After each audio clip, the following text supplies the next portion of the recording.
Hello everyone, I am Julian Morris with the Channel 5 News. In the headlines, Dominicans warned against COVID fatigue and complacency as the country maintains lowest positivity rate in the region.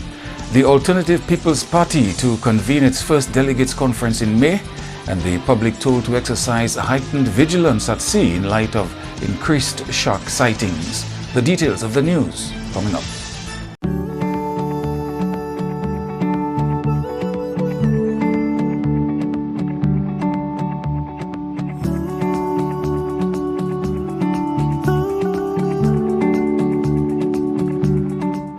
We are strong, we are resilient, and we will get through this together. But these are stressful times, and it's important to also practice good self-care. It's normal to feel overwhelmed, anxious, or afraid, but there is hope. Reach out to someone, connect with your friends, stay in touch with your community, and know that you are not alone. We're in this together. This is a public service announcement from the Dominica Red Cross. Flow helps you stay connected to what matters. Simple plans and a better network mean that you can enjoy 7 days of unlimited social messaging, 3 gigabytes of reliable data to use as you like, 700 local anywhere calls and texts, with the always-on prepaid plan, all for $29. Keep your number when you switch to Dominica's most reliable LTE network. Buy wherever you top up. Switch to Flow. It only gets better. National epidemiologist Dr. Shaladin Ahmed says Dominica has not recorded a local case of COVID-19 since mid-November last year, with the lowest positivity rate in the region. The country has recorded 3 additional cases, all imported, bringing the number of active cases in quarantine to 7. They have been in quarantine since they have arrived, and they are asymptomatic. So in summary, with these 3 new cases, the number of active cases went up from 4 to 7 now. Total number of recovered cases are 102. Total number of deaths are 0. To date, total number of PCR tests completed, 8,114. With this, I want to mention that the positivity rate of this PCR testing in Dominica is 1.3%, which is one of the lowest in the Caribbean. Just to say that the lower the positivity rate is, the better it is. It has been almost 3 months that we have not seen a local case of COVID. The last local case was detected in mid-November of 2020.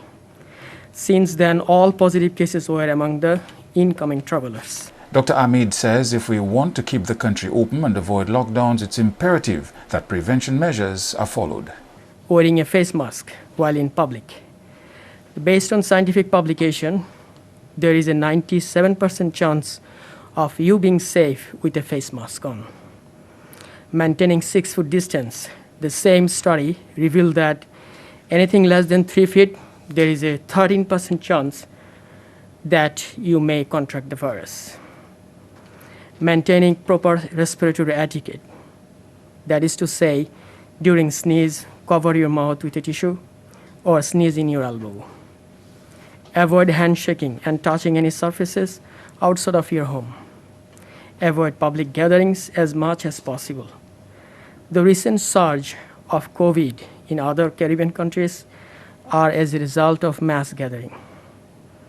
Frequent hand washing or the use of an alcohol-based hand sanitizer is also important. The Fisheries Division has issued a warning to the Dominican public to be cautious and exercise increased vigilance while at sea. The warning comes amid an increased number of shark sightings along Dominica's west coast. According to a press release from the Ministry of Blue and Green Economy, there has been an increase in the number of sharks sighted around the eastern Caribbean waters and some species which are rarely found in our region. The ministry notes that as such, the Fisheries Division is appealing to the public, especially those who use the marine environment for water sports and other recreational activities, to be vigilant. The general public is urged to be alert when venturing into the sea and to pay attention to the times of the sea bathing and swimming. Individuals are being asked not to go to the beach alone, and fisherfolk are being urged to ensure that their navigation and communication devices are available and functional during fishing expeditions. The police continue to urge citizens to maintain mask wearing, social distancing and other COVID-19 protocols even as the number of cases here continue to remain low. Law enforcement is playing a leading role in efforts to mitigate against the spread of COVID-19 in the country. Border security is a key component of those efforts. The Commonwealth of Dominica Police Force is involved in a number of activities geared at minimizing the spread of COVID-19. During the Christmas season, the Commonwealth of Dominica Police Force was engaged in a number of activities geared at preventing the spread and/or minimizing the spread of COVID-19. These activities include, but not limited to, island-wide patrol in the city of Roseau, and the town of Portsmouth. I can say indeed that the patrols were very successful, as it led to an incident-free Christmas. During the patrol, it appeared that many people were seen adhering to the COVID-19 protocol, more particularly the wearing of masks. Wearing of masks in Dominica is mandatory, and it is a criminal offense to be found not wearing a mask in a public space. There are protocols in place for the hosting of events. The majority of our people are following these procedures. However, there seems to be quite a few who blatantly disregard the protocols regarding the hosting of events. During the Christmas holidays, the police had to shut down a number of events prematurely, as the organizers failed to adhere to the protocols. The hosts were seriously warned against such a repetition. However, to date, we have had over 50 successful events island-wide. The strict requirements regarding the staging of events remains in place. Permission must first be obtained from the Chief of Police prior to the advertising or hosting of any event where 50 or more people are expected to be in attendance. The Ministry of Health has done well to maintain very low numbers of COVID-19.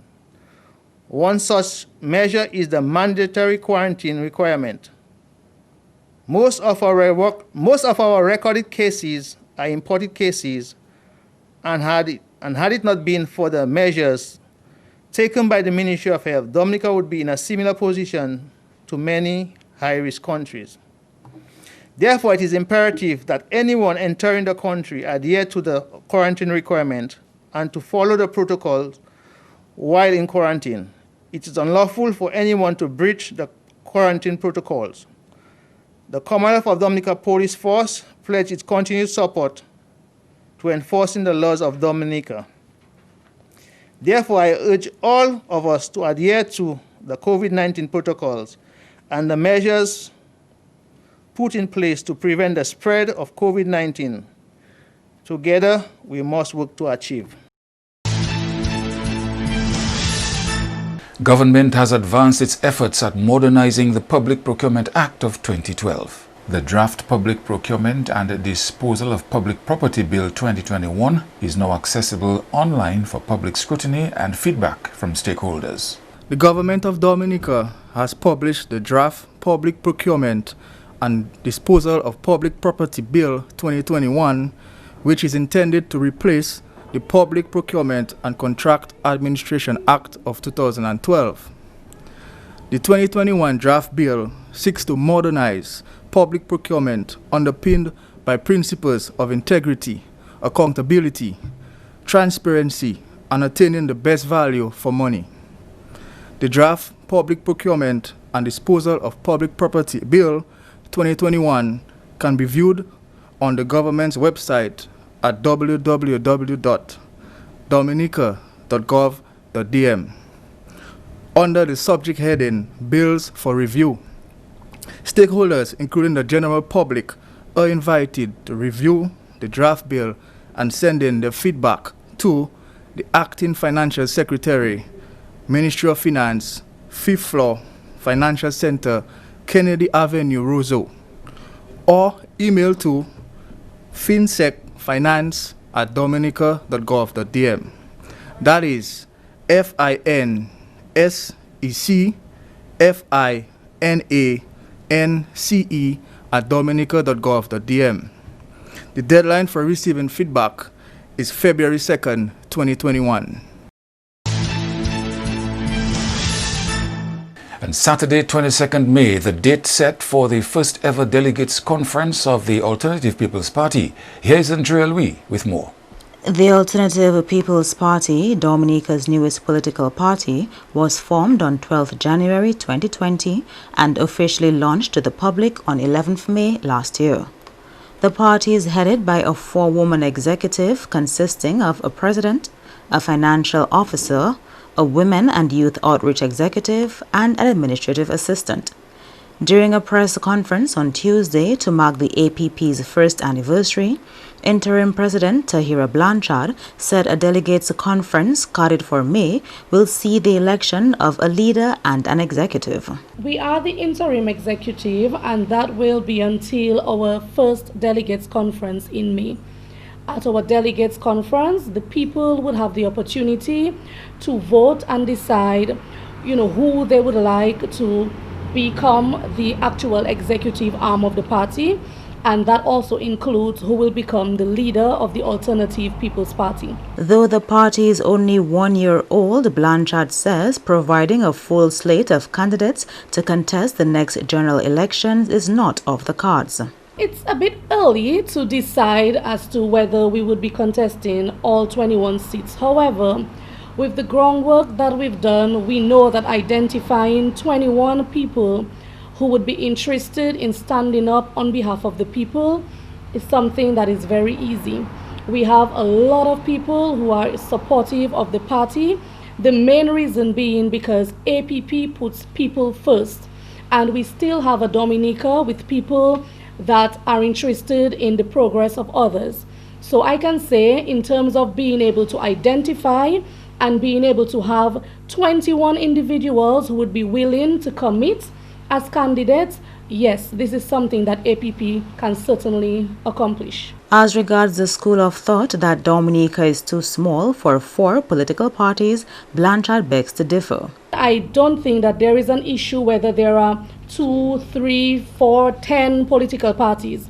I think what needs to be the focus is putting our people first. And in my personal opinion, and I'm sure that the other members of the party shares that same opinion, after doing a lot of groundwork, we believe that the people of Dominica, a lot of the people have been neglected, a lot of the people have been abandoned. So while we may already have 3 existing political parties, going on the grounds, it is very obvious that there has been a serious neglect of the people.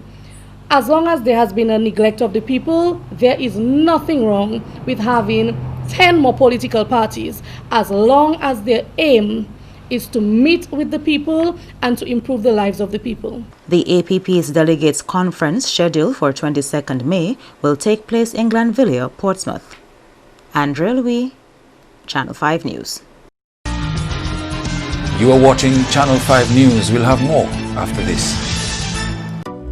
A new in-home experience is here. All your services bundled into one simple plan. Faster, more reliable Wi-Fi so that you can binge, play, and stream uninterrupted. Unlimited Flow local landline minutes mean you can talk and talk and talk. Plus the best in TV entertainment with over 120 channels and 29 in HD. All for $160 a month with the new all-in bundle. With Flow, it only gets better. We are strong, we are resilient, and we will get through this together. But these are stressful times, and it's important to also practice good self-care. It's normal to feel overwhelmed, anxious, or afraid, but there is hope. Reach out to someone, connect with your friends, stay in touch with your community, and know that you are not alone. We're in this together. This is a public service announcement from the Dominica Red Cross.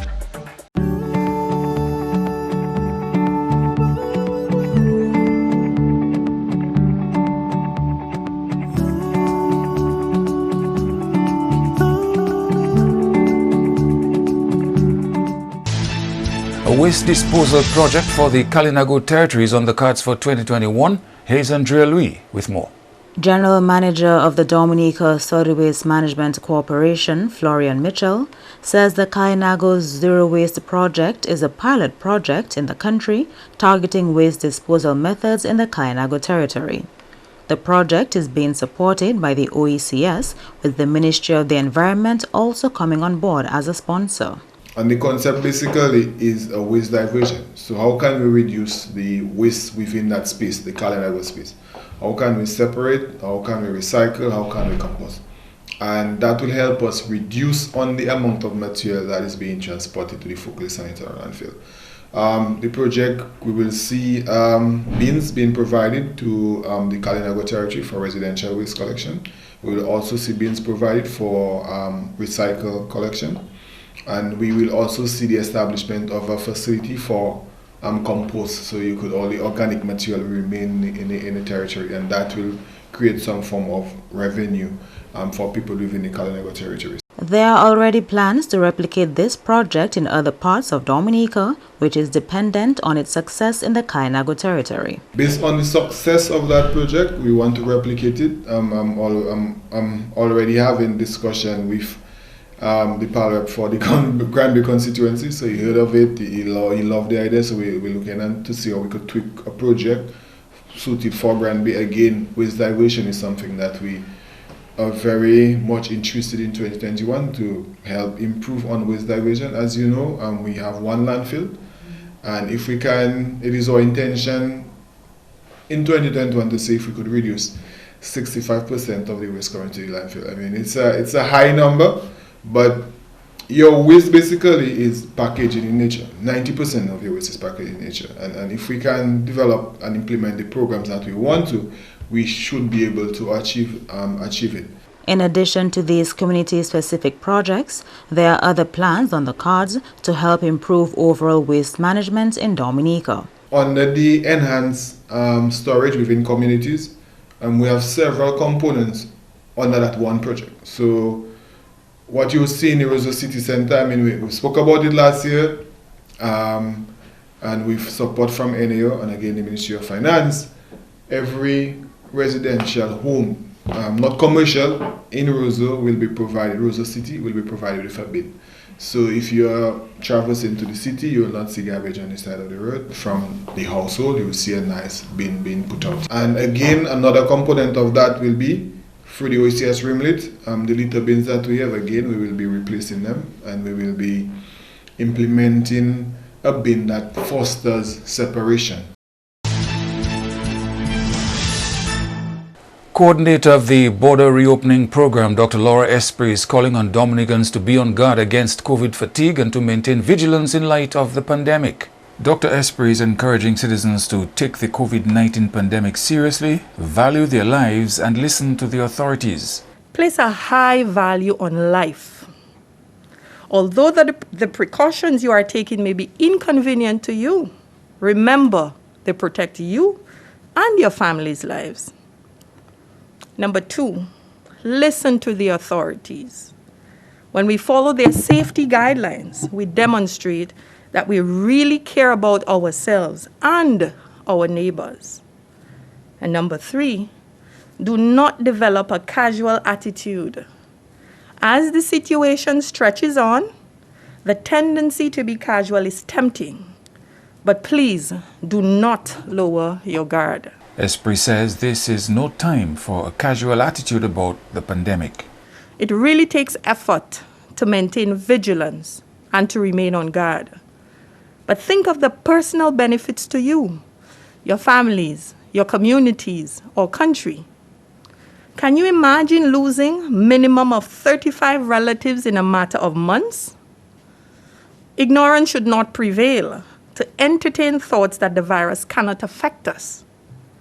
Unfortunately, the reality is that in many cases, even despite best efforts of safety, some are being diagnosed with the disease. Hence, all the more reason to remain on guard and to be watchful. Permit me to reiterate that any sacrifice made to protect yourselves and your families from contracting COVID-19 is a sacrifice that saves lives. And the outgoing Trump administration has declared Cuba a state sponsor of terrorism. Monday's decision is the latest in a series of actions aimed at undoing the Obama-era legacy of opening U.S. relations with Cuba. The decision comes just weeks before President-elect Joe Biden takes office.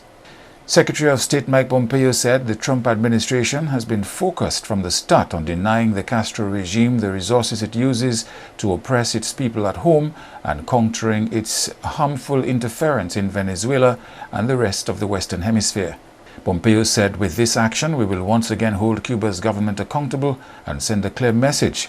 The Castro regime must end its support for international terrorism and subversion of U.S. justice. Cuba was placed on the list in 1982 under President Ronald Reagan, but was removed in 2015 by President Barack Obama as part of a normalization of relations between the U.S. and Cuba.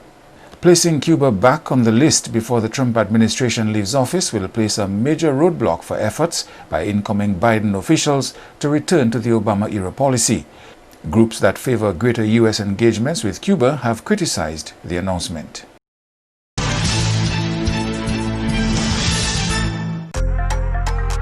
Flow helps you stay connected to what matters. Simple plans and a better network mean that you can enjoy 7 days of unlimited social messaging, 3 gigabytes of reliable data to use as you like, 700 local anywhere calls and texts with the always-on prepaid plan, all for $29. Keep your number when you switch to Dominica's most reliable LTE network.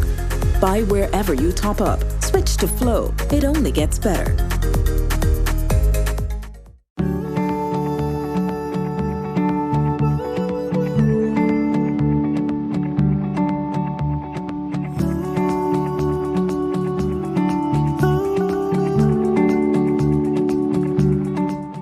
We are strong, we are resilient, and we will get through this together. But these are stressful times, and it's important to also practice good self-care. It's normal to feel overwhelmed, anxious, or afraid, but there is hope. Reach out to someone, connect with your friends, stay in touch with your community, and know that you are not alone. We're in this together. This is a public service announcement from the Dominica Red Cross. A new in-home experience is here. All your services bundled into one simple plan. Faster, more reliable Wi-Fi so that you can binge, play, and stream uninterrupted. Unlimited Flow local landline minutes mean you can talk and talk and talk. Plus the best in TV entertainment with over 120 channels and 29 in HD, all for $160 a month with the new all-in bundle. With Flow, it only gets better. To end the news, the headlines again. Dominicans warned against COVID fatigue and complacency as the country maintains lowest positivity rate in the region. The Alternative People's Party to convene its first delegates conference in May. And the public told to exercise heightened vigilance at sea in light of increased shark sightings. You may access the news on our YouTube channel. On behalf of the production team, I am Julian Morris. Thank you for watching. Join us tomorrow.